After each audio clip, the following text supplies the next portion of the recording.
I put in the notes here in January 1818, or either in December of 1817. Ann Roy wrote letters from Alabama, 1817 to 1822. Some of y'all have seen those letters from Alabama. She talks about coming from Huntsville to Florence, then crossing the river at Florence, and then going back to Melton's Bluff. This is probably started off as a game trail or a buffalo trail. You know, I talked about thousands of buffalo. The Indian people would use these old buffalo traces, they call them. You notice there's not a bank. There is a bank, but I mean not a pushed up bank, not a higher bank like this pushed up pile here. This bank, can you imagine the tons and tons and tons of sediment that's had to come out of this old road bed? And it goes all the way through this, and on the other side we're going to go back where you can see it.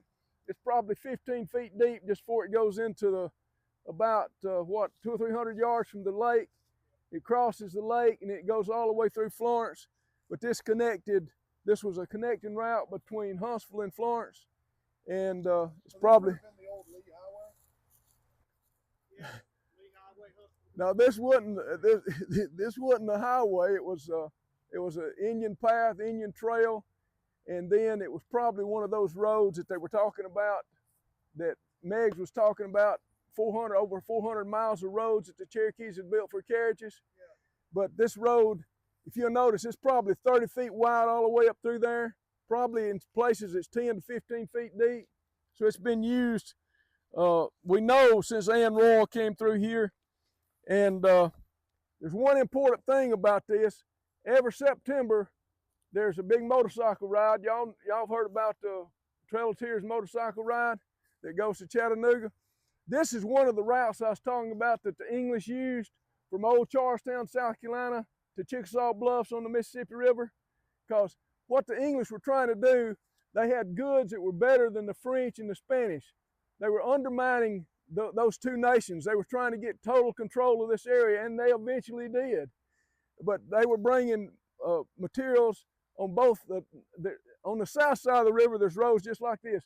The river road at Decatur, there's an upper river road and a lower river road. There's the same thing in Lawrence County. In Colbert County, there's still the old river road. That's the South River Road. The French, in Dr. Thomas Hatley's book, The Dividing Pass, you can read about the Tennessee River Road that was mentioned in the early 1700s. So these roads were used by Indian people. You got to realize, most people don't realize, you're talking about 14,000 plus years of Indian occupation of this area. And if you look at the mound system at Florence, and you look at mounds at Oakville, they were complexes of Indian people, and they traveled from village to village, and they used these old buffalo trails or traces that became roads. When Isaac Bledsoe went into that herd of buffalo, he said, I couldn't count them by the hundreds, but by the thousands. He was riding in a buffalo trace.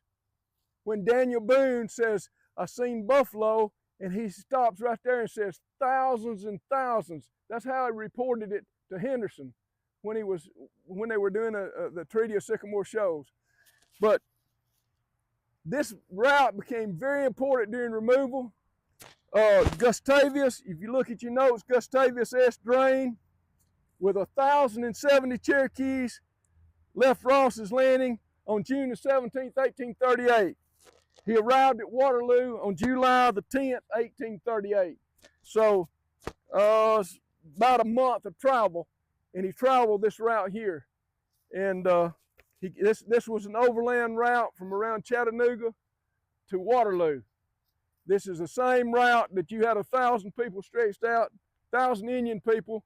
Now, he was a military officer, and I don't know how many other officers he had with him, but it specifically said that he was conducting 1,070 Cherokees to Waterloo.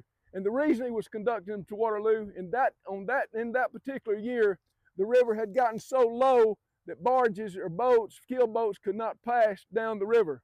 Now you got to realize some of these keel boats, they would start at Kingsport, Tennessee, and they would come down the river and they would stop at certain places, and that's where these settlements along the river started. Now the keel boats were not little bitty things. Most of them were like 20 feet wide and 80 to 100 feet long, and they'd have everything that they owned, the farming equipment, their families, and sometimes even animals on those keel boats that would come down the river.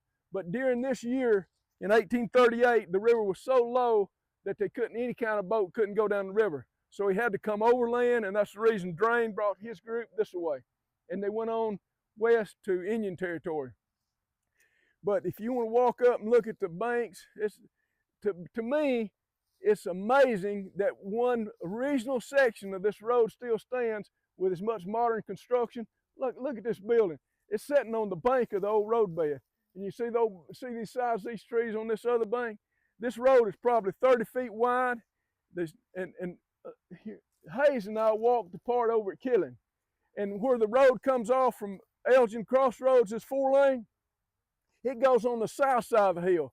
Well, this original road went on the north side of the hill and went up a valley. And you can follow it just like you can this road right here.